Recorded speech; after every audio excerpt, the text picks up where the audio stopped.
ওবায়দুল কাকু তো কইছিল হ্যাঁ দেশ থেকে আর ফালাইতো না, কিন্তু এখন তো বাংলাদেশের জনগণ দ্বারা ঘুরতেছে। আপনার না ফখরুল সাহেবের বাসা উঠবান, ফখরুল সাহেবের বাসা তো আপনার লাগে খালি করছে।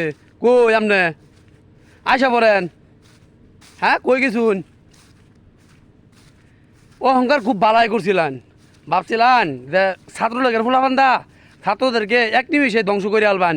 এটা জামাত শিবির না, এটা বিএমপিও না, এটা ছাত্র জনতা। ছাত্রদের সাথে কখনো কেউ পাইছে না। তো গুলি তো অনেক করলেন, কিন্তু শেষ সময় কই গেলেন? আপনারা বলছিলেন তখন কারফিউ জারি করছিলেন যে দেশের জনগণ তারা গণভবন দখল দখল করবার লাগা তারা যাইবার চাইছেন গা।